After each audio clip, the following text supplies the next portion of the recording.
여러분, 사람을 미워하면 누가 가장 괴로울까요? 그 사람이 괴로울까요? 아닙니다. 내가 괴롭습니다. 한번 상상해 보세요. 저 사람 진짜 미워 죽겠어. 차라리 없어졌으면 좋겠어. 그렇게 이를 갈며 사는데 정작 누가 병이 나고 누가 쓰러질까요? 상대가 아니라 바로 나 자신입니다. 얼마 전 제가 운전할 때 이런 일이 있었습니다. 차 안에 모기 한 마리가 들어왔어요. 계속 윙윙거리며 날아다니는데 신경이 온통 거기로 쏠리더군요. 결국 그 모기가 제 바지 안으로 쑥 들어가 버렸습니다. 다리를 간지리면서 이제 막 물기 일보 직전. 이놈을 잡아야겠다. 그 생각 하나에 정신이 팔려 시선을 잃고 두리번거리다 보니 그만 중앙선을 넘어 25톤 트럭이 정면으로 달려오고 있었습니다. 여러분, 모기 한 마리 때문에 제 목숨을 잃을 뻔한 겁니다. 우리가 누군가를 미워할 때도 똑같습니다. 마음속의 미움이라는 작은 모기, 그 사소한 감정 하나에 인생의 운전대를 놓쳐버리면 큰 사고로 이어질 수 있다는 거죠. 오늘의 주제는 바로 이것입니다. 미움이 있으면 내가 손해다. 여러분, 혹시 이런 경험 있으신가요? 사촌이 땅을 사면 괜히 배가 아프다는 말, 남 잘 되는 꼴을 못 보는 마음, 바로 시기심입니다. 친한 친구가 아파트를 장만했다는 소식을 들으면 처음엔 축하한다 하면서도 집에 돌아오는 길이 괜히 허전해집니다. 나는 뭐하고 살았나? 나는 왜 이렇게 뒤처진 걸까? 그 순간부터 마음이 불편해지고 기쁨은 사라지고 비교만 남습니다. 실제로 어떤 분은 이런 얘기를 했습니다. 제가 작은 가게를 운영하는데요. 옆 가게 사장이 매일 손님이 바글바글한 걸 보면 괜히 속이 쓰려요. 저 사장 얼굴만 봐도 괜히 화가 납니다. 그런데 놀랍게도 그 사장은 그저 웃으며 장사할 뿐 속이 뒤집히는 건 나 혼자였다는 겁니다. 황창현 신부님은 이렇게 말씀하셨습니다. 남 잘 되는 꼴을 못 보는 마음, 그 시기심은 결국 나를 병들게 한다. 실제로 연구에 따르면 사람이 남을 미워하거나 질투할 때 스트레스 호르몬이 폭발적으로 늘어나 혈관이 약해지고 당뇨나 심장병 같은 병에 쉽게 노출된다고 합니다. 그러니 시기심이란 상대방을 향한 화살 같아 보여도 사실은 내 심장을 찌르는 칼과 같습니다. 여기서 중요한 건 내 마음을 살리는 방법은 의외로 단순하다는 겁니다. 사촌이 땅을 샀다면 잘 됐다, 축하한다. 이렇게 말할 수 있어야 합니다. 옆집 아이가 좋은 대학에 합격했다면 정말 열심히 했구나. 그 마음을 응원해 주는 겁니다. 그 순간 나도 모르게 내 마음이 한결 가벼워집니다. 왜냐하면 남의 행복을 인정하는 순간 내 마음의 평화가 시작되기 때문입니다. 여러분, 혹시 요즘 누군가의 성공이 내 마음을 불편하게 하고 있나요? 그렇다면 지금 그 마음을 축복으로 바꿔보세요. 잘 됐다, 축하한다. 그 말 한마디가 사실은 나를 살리는 약이 될 수 있습니다.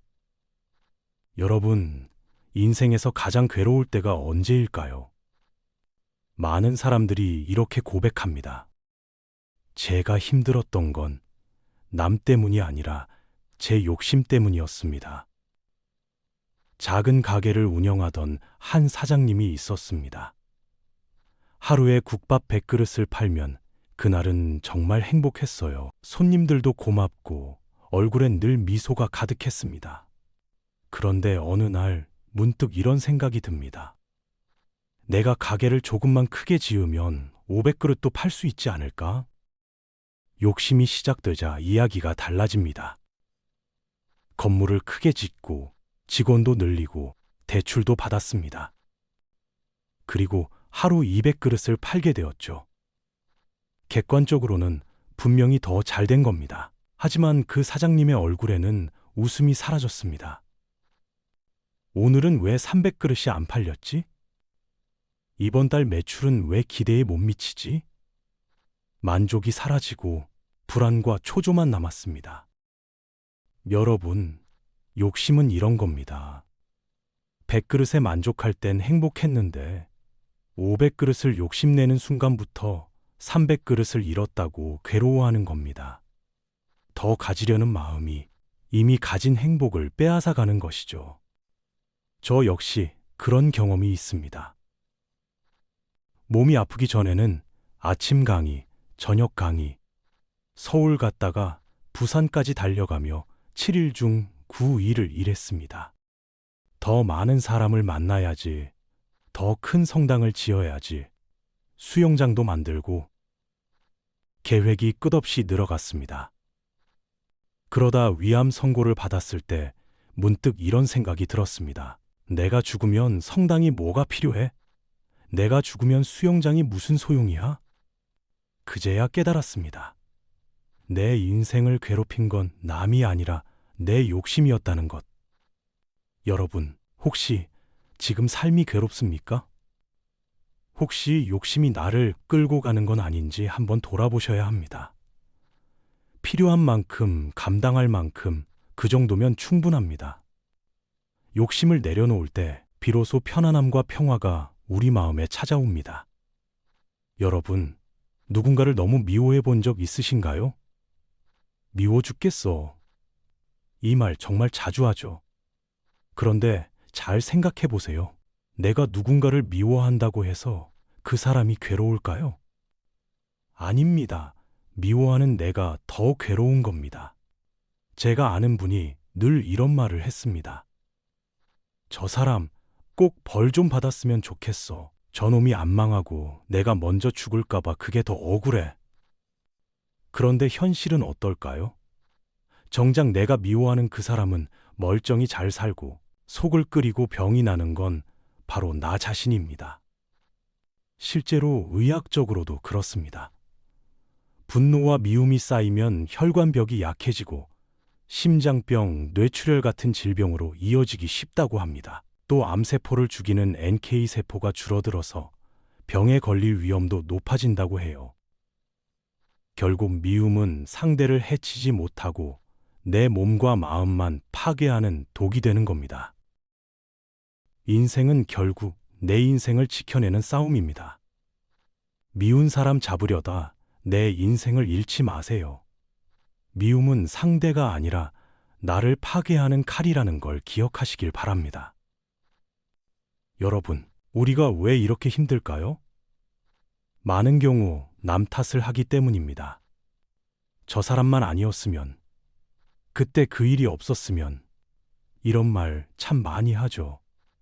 하지만 냉정히 보면 내 마음을 괴롭히는 건 그 사람이 아니라 그 사람을 미워하는 나의 마음입니다. 그래서 미움은 결국 내가 해결해야 할 숙제입니다. 상대가 바뀌어서 해결되는 게 아니에요. 내가 미움을 내려놓을 때 비로소 자유로워집니다. 세상에 완벽한 사람은 없습니다. 남편도, 아내도, 자식도, 부모도, 어느 누구도 나를 100% 만족시킬 수 없어요. 사람은 원래 부족한 존재니까요. 그 사실을 받아들이는 순간, 아, 저럴 수도 있지 하고 이해할 수 있고, 그때 비로소 미움은 줄어듭니다. 혹시 이런 생각 드신 적 있으신가요? 저 사람을 용서하면 내가 지는 것 같아. 그런데 용서는 지는 게 아니라 내 마음을 살리는 선택입니다. 미움을 품고 사는 건 가슴에 뜨거운 숯불을 안고 사는 것과 같습니다. 누가 먼저 데일까요? 바로 나 자신입니다. 용서는 그 숯불을 내려놓는 겁니다. 그래야 내가 살 수 있습니다. 여러분, 살다 보면 죽도록 미웠던 사람도 죽음 앞에서는 다 용서가 됩니다. 그렇다면 왜 굳이 죽음을 기다려야 할까요? 지금 살아있는 동안 내 마음을 자유롭게 해주는 게 더 낫지 않을까요? 오늘 드린 이야기를 꼭 기억하세요. 미움은 상대를 찌르지 않습니다. 나를 찌를 뿐입니다. 그러니 나를 위해서, 내 삶의 평화를 위해서 미움을 내려놓으세요. 용서하세요. 그때 비로소 우리는 행복하고 지혜롭게 살 수 있습니다. 오늘도 마음 다쳐 여기까지 오신 당신께 인생정원이 조용히 인사드립니다. 이 영상이 마음의 위로가 되었다면 좋아요와 구독으로 함께 마음을 나눠주세요. 고맙습니다. 그리고 수고 많으셨습니다.